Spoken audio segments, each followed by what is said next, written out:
Hey friends, welcome to the Canyon Pathways podcast, where we invite you to live like a son and lead like a father.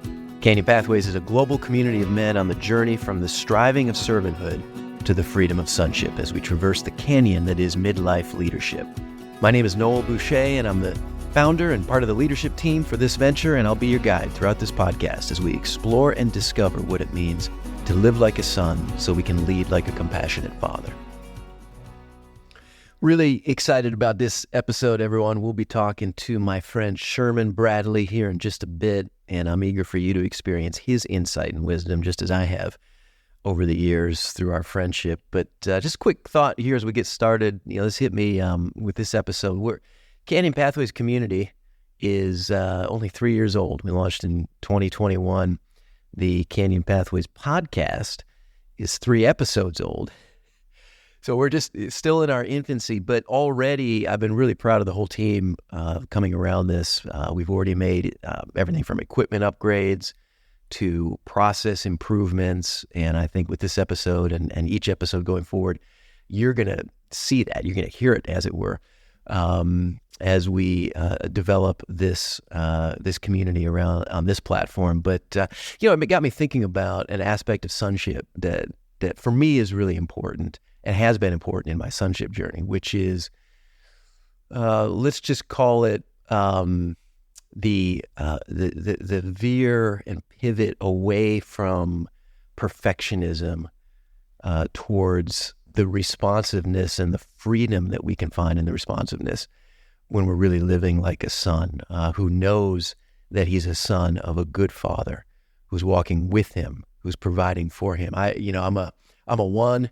I'm a type 1, I'm an INFJ, I'm a firstborn, I'm a coach's kid, I'm a lawyer by training. That kind of all pushes one towards this perfectionism. And it's been a big part of my journey, just letting go of that, letting go of the control that's inherent to that. And just becoming, we've talked about this in other episodes, letting go of expectations and instead being expectant, being responsive, being expectant about what the Spirit of the Father is going to reveal, being excited, about what's going to come, not fearful, not anxious. This podcast is an example of that. We kind of launched, just like we launched Canyon Pathways 3 years ago, without everything figured out, without every I dotted, without every T crossed, without a full plan formed, with an idea, with counsel, with a direction, yes, but just going, just going. And that's been important for me. So my invitation in all of that insight is twofold, I guess, as you continue to, on your own journey, begin to live like a son, become in this stage of midlife leadership, to let go of the need for perfection, for control, and just go, find that thing that is stirring within you. It could be a relationship-based thing, could be professional pivot, could be that new engagement, that new conversation, could be breaking the power of the secret. Whatever it is that is stirring within you, get some counsel around it, prayerfully go to the Father, bring brothers around it, but then just go. I'm not the guy over the course of my life. Some people in my life would not know me as the guy that would just wing it, that would just say, let's go, let's do it. But I've got a couple relationships now because of how we walk together where I've become the let's go guy. And that's not me naturally, but maybe supernaturally it is. Maybe when I'm living like a son, I'm the guy that people are looking to saying, hey, let's do it with Noel. He's going to say, let's go, man. Let's do this. Let's roll out.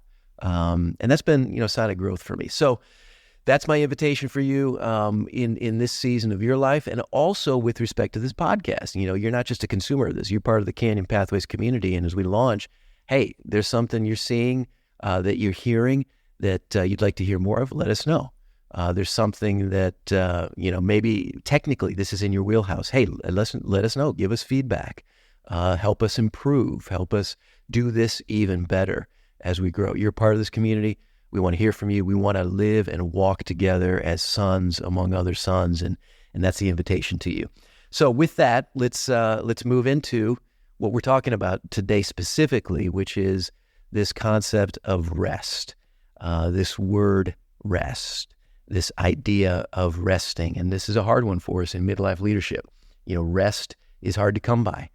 Both physical rest, mental rest, but also a deeper internal rest in our heart and in our person.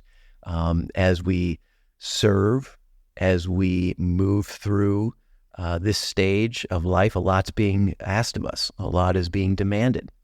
And a lot hasn't been healed from previous seasons of our life. And when that doesn't happen, we don't experience rest. Rest is precious and sometimes just absent in our lives. And, a couple thoughts jumped out at me just as we started thinking about this. One is rest is, easy to tie to this activity or this idea of sleep. So sleep also is hard to come by. I was working with a leader just over the last few months where he's in a new stage of his leadership, his venture. He's very successful in his profession and in the business. And they're moving into a new stage. They're expanding in some areas. And that coupled with some other things in his life, including empty nesting, having kids going off to college, just everything in midlife, not only kind of robbed him of rest, but also of sleep. Turns out, as we were walking through some issues in his leadership and in things that were happening in the enterprise, discovered he was getting like 2 or 3 hours of sleep a night. I said, well, let's stop the press. We need to talk about that because there were things emerging. There were gaps in communication. There was conflict coming up. There was some lack of clarity in his particular leadership as affecting the business. And then we got wind of this. Wait, you're only sleeping 2 to 3 hours a night, bro? Let's stop and think about that. Let's stop and address that, because lack of sleep is going to have all kinds of adverse, outcomes into the equation. And the data shows it. I mean, the research shows it. In fact, I think it is, I read this recently, if you get 6 or fewer hours of sleep at night, it's like going through the day on 2 or 3 beers. Like essentially you're buzzed. Essentially you're intoxicated if you're 6 or fewer hours. And I've, walked with a lot of guys over the years saying, I got it, man. That's all I need. That's all I need. But that cumulatively starts to have an effect on the brain, first of all, and then the rest of the body. So sleep is important. Yes. We need to do some things on that. And that's actually come out of retreats for a lot of guys. We really try to get guys who come to a Canyon Pathways retreat the sleep that they need, maybe for the first time in a while. And we try to curate an environment where that can happen. And then if it's not there in your life, let's dig into that. Not so much from our perspective. You might need some medical treatment. There might be some things you need to talk to some specialists on to get the sleep that you need. But as easy as it is to kind of think about rest and sleep together, rest is something different. As I thought about rest and sleep, that kind of relationship, my mind started to go towards a different relationship. And it's this, the relationship, the similarities, maybe the differences between being rested and restful. And here's kind of where I came down on that thought. Rested kind of lends itself to the physical aspect of it. Yes, I got rest. I got sleep. Okay, I got a nap in. Okay, I got 7 hours last night. I got 8 hours. Got a little bit more over the weekend. Okay, I'm feeling rested. Physically, mentally, I'm feeling rested. That's good. That's important. And then there's this whole other thing now of being restful. And as I think about that, where it takes my mind, especially in this living like a son context, it is that which comes not just from the physical, but from the spiritual, from the supernatural. Being restful, I think, is one aspect of sonship where even if I didn't get the sleep I needed, even if I'm really being taxed in this season and not feeling physically or mentally rested, I can still feel restful if I'm living like a son, if I'm close to the Father, if the Spirit of the Father is producing the fruits in my life of love, joy, peace, patience, kindness, goodness, wisdom, understanding. If those things are happening in me, I can be restful. And I really like that word because, the wholeness that we see brought out in Scripture and communicated to us, these truths that, hey, if you come to me, I'll give you rest. Hey, if you come to this place where you let everything go, let it go, live like a son, not striving like a servant, I'll give you rest. That's a fullness. That's a fullness, and that's what we're promised. You will be full of the fruits of the Spirit. You will be full of the things that come from this Spirit of the Creator that breathes into us, that fills us with all wisdom and understanding, with all love, joy, and peace. That is a fullness of life, and that's what we want. So that's kind of where I started this exploration with this field note of rest. What might it mean to be restful? Maybe even a deeper level than just being rested. And that's where I'm going to stop here with these initial thoughts. We're going to move right into the field note on rest, because this is something that I think is at the heart of sonship, and excited to explore this with you. So let's dive in. Here's our field note on rest. Rest. Rest is difficult for many of us. It doesn't come easily, and it's not easy to accept even when it is available. Instead, we come to believe that a mind racing, a heart panting, and a body straining is the normal state of affairs, even one that is to be lauded and sustained at all costs. Often we don't realize the magnitude of that cost until the bill comes due. The reason for difficulty with or aversion to resting is multifaceted, but rooted in the fundamental aspect of our life, mortality. To be mortal is to be subject to death, not just the event that terminates life, but the principle of death that works itself out in all of our various vices. The principle of death is always stirring within us, birthing the unholy trinity of fear, guilt, and shame. Each is an obstacle to rest in its own way. Fear exists on a spectrum from minor anxiety to sheer terror, and it's fundamentally about expending energy in self-protection.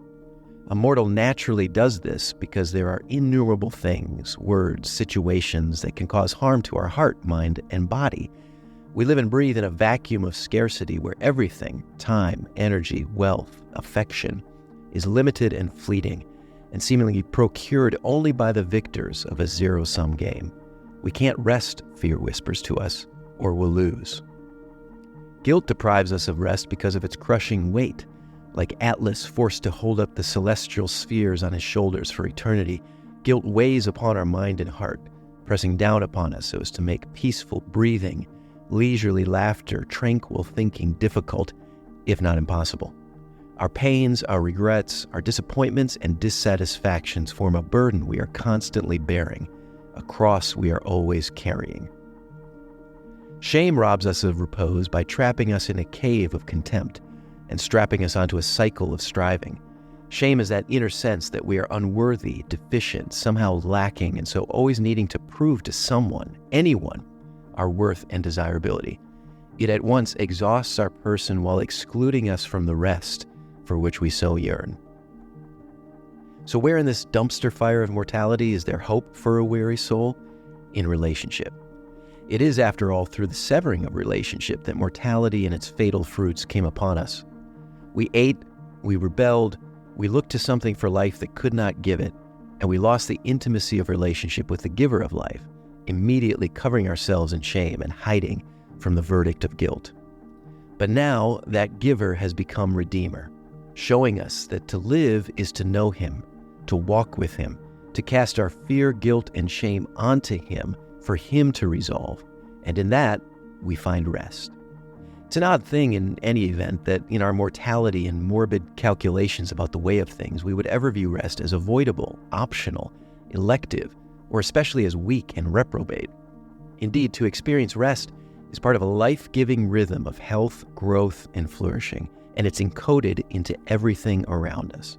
A rising and a setting, then rest. A growing season and harvest, then rest. A gestation and a birth, then rest. A hunt and a meal, then rest. 6 days of labor, then rest. 6 years of sowing and reaping, then rest. This notion of growth and progress is contained in the word itself. Rest in English is from a Germanic root, rasta, meaning a league of miles or a stage of a journey. And it signifies to us that rest is a good and necessary aspect of the adventure, and the need for it, an indicator that we've come far enough for now, and it's okay to set up camp and find relief from our weariness. Yes, if we listen closely enough, we might hear a voice whispering to our heart, Come, my heavy-laden son. You struggled long and far enough for now, and it's time to rest with me. Thus says the Lord, stand by the roads and look, and ask for the ancient paths where the good way is, and walk in it, and find rest for your souls. But they said, we will not walk in it. Jeremiah 6:16. There you go, our field note on rest. And I think for me, the biggest discovery was digging into the word, finding this Germanic root, rasta, at the center of it, with a really literal meaning of, essentially, it's enough. Rasta, from the ancient Germanic, meaning a league of miles or the end of a segment of the journey at which we come to and can finally say, it's enough. We can set up camp. We can light a fire. We can rest. We can eat. We can sleep. Rest is tough for us because there are things in us, and there are things in this world, there are things in this age of the world that are continually saying, it's not enough. You're not enough. You haven't done enough. You haven't proven enough. You haven't earned enough. And it's a trap. It's ultimately a trap. It's ultimately death working itself out. We see this in Scripture, Proverbs 27, Sheol, death and destruction are never satisfied. Never satisfied also are the eyes of man. It's not enough. That's what's emanating from the depths there. It's not enough. It's not enough. You're not enough. And the invitation to rest is saying, it is enough for now. Let it down. Set it down. Come rest. And it's been a big part of the, not only formation, but these early years of this Canyon Pathways community. We're all learning to rest. We all are all learning to come as a son of God, come to the Son of God, who is inviting us to rest, to sit, rest. Come unto me if you're weary, and rest. But it's such a hard thing. If we're living like a servant, if we're living like a hired hand, if we're living like an employee, there's no rest because you don't know. Have I done enough? Have I proven enough? Have I earned my keep? That's what we see in Luke 15 with the two sons. The younger son said, look, I blew it. I'm not even worthy of being called a son. Just let me be an employee of this estate. Just let me come back and just live like a hired hand, because it's gone. I know it's gone, and I don't deserve your forgiveness. I don't deserve your grace. And out in the fields, you got this other brother who doesn't believe he's earned enough yet, doesn't believe he's proven enough yet. And when the father comes out and has been gracious and forgiving and says, hey, come in and rest, come in and celebrate, come to the table, he says, what gives? I've been striving, I've been serving, I've been slaving for you, and I haven't even gotten a goat, let alone a fatted calf. I haven't gotten a robe. I haven't gotten a ring. I haven't gotten sandals. I'm not coming in because I'm done. I'm so exhausted and so frustrated that I can't come in and rest, and I'm not going to celebrate. And that's the trap we find ourselves falling into. That's mortality, death playing itself out in our lives. That's a posture of servanthood. And it's up to, it's the what's on offer. It's what the invitation is to each one of us. Will we come and rest? And not even do rest, not even achieve rest. It's will we receive rest from a good Father who's inviting us to come and rest, who's inviting us to just accept, hey, it's enough for now. It's enough for now. I learned this a couple years ago when I, thankfully, in the end, summited Kilimanjaro after a brutal ascent. Great trip with my wife, but, we had a guide. We had two guides, actually. And their job was to watch us, to walk with us shoulder to shoulder, each stage of that climb. And they basically told us when to rest. Here's the camp. Here's how we're going to get to it. We made some kind of audibled along the way, up the path that we chose, and went to some different camps because of A, weather conditions, B, how we were acclimatizing or not, and what our bodies needed. And they told us when to rest, and you have to climb a mountain in stages. You're going to ascend only in stages. And it was just a great, metaphor for me on my journey in sonship, my journey professionally, my journey in marriage, my journey as a parent, my journey as a friend. That a big part of the journey is knowing when to rest, knowing when to say, it's enough for today. It's enough. I don't have to prove anymore. I don't have to earn anymore. I don't have to get anything more done. It's enough, and we can rest. And it's an interesting point in the scriptural record. Jesus is about to be betrayed. He's being betrayed, and he's with his disciples, and he knows what's coming, and he's feeling the pressure and the sorrows. And they go out to a place on the Mount of Olives, and the disciples kind of out of nowhere, doesn't even follow, it's kind of a non sequitur, say, "Look, Lord, here are 2 swords." And Jesus just responds to them, "It's enough." It's nowhere near enough. Ultimately, I mean, you got the whole Roman Empire, you've got local municipality, you've got soldiers coming out, you've got law enforcement coming out. Oh, on top of that, you got a spiritual adversary. But he says, you got 2 swords. It's enough. Just rest and watch. It's enough. Because I could call on my Father right now, and he could send legions of powerful supernatural beings to my aid. It's enough. And I think, I hear in that something about fathering. When you're a father of a young child, a young son or daughter, they're just playing around. They're discovering. They're trying to walk. They're trying to develop some dexterity. They're showing you these things, these little art projects, these little, blocks that they're playing with. And like, "Daddy, look at this. Look at this." And what's our response? Not, "Hey, that's garbage. That's not going to get you into Harvard." No, it's, "Hey, that's beautiful. Keep having fun. Keep playing. Let's play. I'll play blocks with you. Let's do it." And that's what the Father's saying to us. If we had come in a spirit of sonship, a spirit of restfulness, receiving rest, here's what we're going to start to hear. It's enough. It's enough. Just set it down. It's enough for today. Set it down. It's enough for this week. Hey, come and be rested. Come unto me when you're weary. Be rested. Come in, my son, to the table. Let's celebrate. Let's receive. So that's been a word of refreshing for me, is this idea of just resting, that coming to a point on a daily basis, a weekly basis, all these cycles that we go through. It's enough. It's enough. It's enough for now. It's enough. There'll be more to come, but it's enough right now. And I've seen a lot of brothers really be encouraged by that in the Canyon community, especially at our retreats, where they're hearing for the first time, the struggle of some similarly situated men resting together, sons among sons, realizing that they're not isolated. They're not the only one going through this. They're not the only one experiencing this in midlife leadership, but also receiving an invitation for someone else to say, "Hey, just come rest. It's okay. Come to the table. Hey, rest this week. It's good that you're here. Let's rest." It's not a failure. It's not a weakness. Back when I was playing ball, you had this, you tap the helmet if you need a break, and you expect it. If the receivers run a deep seam route, 3 plays in a row, it's like, "Hey, you're going to be gassed. It's okay. Tap the helmet. We'll sub you out. We'll get you back in." Like, it's acceptable then. But then we get into leadership, we get into life, and it's like, no, you can't tap the helmet, man. Everything depends on you. You can't step out. Are you kidding me? You can't retreat. You can't not be pushing and grinding and producing. Everything's on your shoulders. And the tapping of the helmet, we start to view it as almost like tapping out, in a UFC match, which is what? A loss, a failure, a weakness. Didn't have what it takes. But that's not what it is. It's not the reality. It's a deception. We're being invited to rest. We're being invited to say, "I need rest." We're being invited to say, "Yes, I need to step away, and I need to receive, and I need to be filled up." That's okay.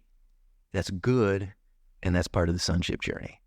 So here's our invitation: rest, rasta, a league of miles, a stage in a journey. It's okay. It's good to say, "I need rest." All right, time to move into our sonship story segment. And in this episode, we're talking with my friend Sherman Bradley. Sherman's an Air Force veteran, ordained minister, and he'll have you know, an avid Lakers fan. He's the pastor at Warehouse Church in Cincinnati, Ohio. And prior to that, for 10 years, he was a vice president of City Gospel Mission in Cincinnati, ministering to formerly incarcerated, addicted, disenfranchised, transient, homeless men. And it was during that time that we first met, doing some speaking engagements together at some of the same conferences, and we developed a friendship that's only deepened and strengthened in the last few years as we've launched Canyon Pathways and been on this journey into sonship together. So here we go. I kicked off our conversation by asking Sherman how he would describe in one word his sonship journey through the CP retreats and spiritual direction that he's done. Refreshing.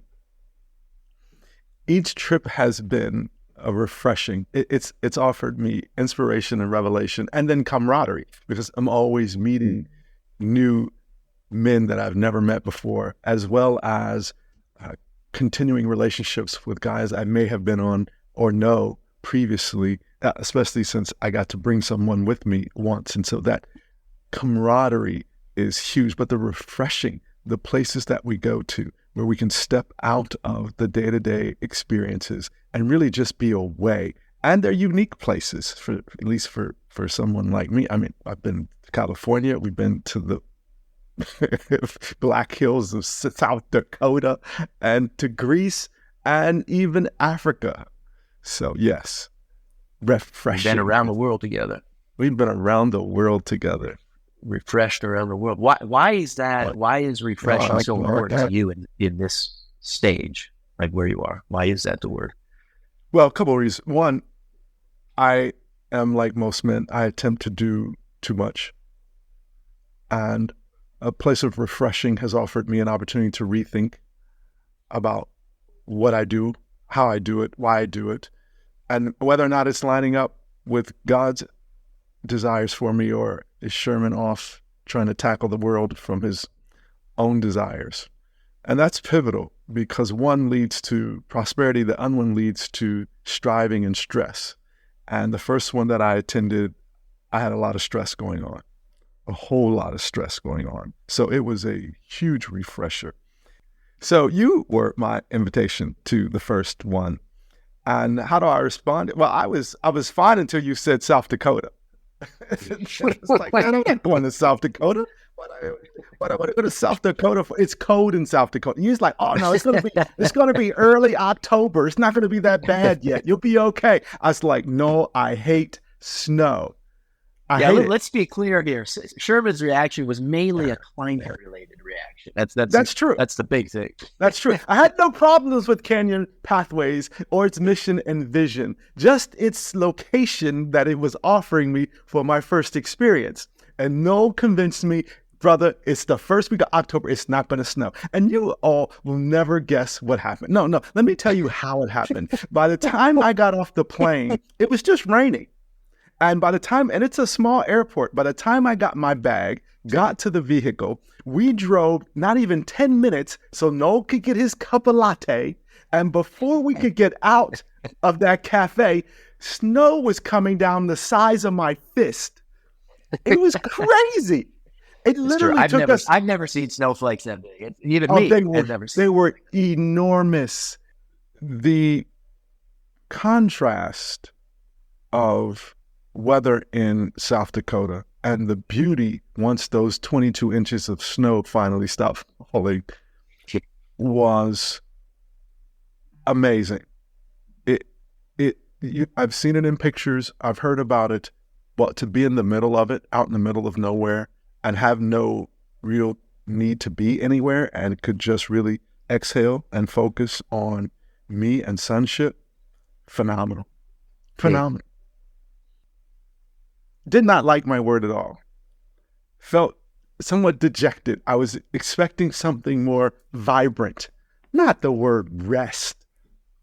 Now, mind you, it's easy to say it was pivotal, necessary, poignant, the word I needed to hear, but not the word I wanted to hear. And quite frankly, it wasn't until the second trip the next year in California when I was hopeful that I was going to get a new word, because it was a new experience at a new location at a new retreat, and you gave me the same exact word. The same exact word. And then I was like, okay, there's something to this. I must listen. Because I can be honest, between October in South Dakota and I think it was June in California, man, that word went in one ear and out the other. And then I got to California, and I had just recovered from my first bout with shingles. And that is a stress-related dis-ease. And boy, is it a dis-ease. And God said to me, I need you to listen this time. And I began to take it to heart. And I began, when I went back home, to read scriptures on it, to research it, to look, as you are so apt at doing, the etymology of the word. And it made more and more sense. In this discovery and rediscovery of sonship, and really taking a more personal look at it with other sons, has been refreshing, because nowhere else can I do that, because of all the other hats that I have to wear and all of the other expectations that I have on me. And it's easy to overlook it, push it to the side, and it's no longer top of mind. So we're not operating consciously in it. This has offered me an opportunity to consciously think through what this sonship is, watch other men think through that sonship, and us have dialogue about our responsibility to this, how we must hold one another accountable to this, and how we get to rest in that. Because if I can't rest in that, I'm not going to rest any other place. Well, today, my sonship journey is being more aware of having to lead like a father, and being okay and more intentional about even communicating with God as a father, and not the big bad God in the sky that created the heavens and the universe, but he's my daddy. I can sit at his feet, and I want to be Mary, not Martha. I spent too much time being Martha. I want to be Mary. I want to sit at his feet. I want to look up into his face. I want to climb up in his lap.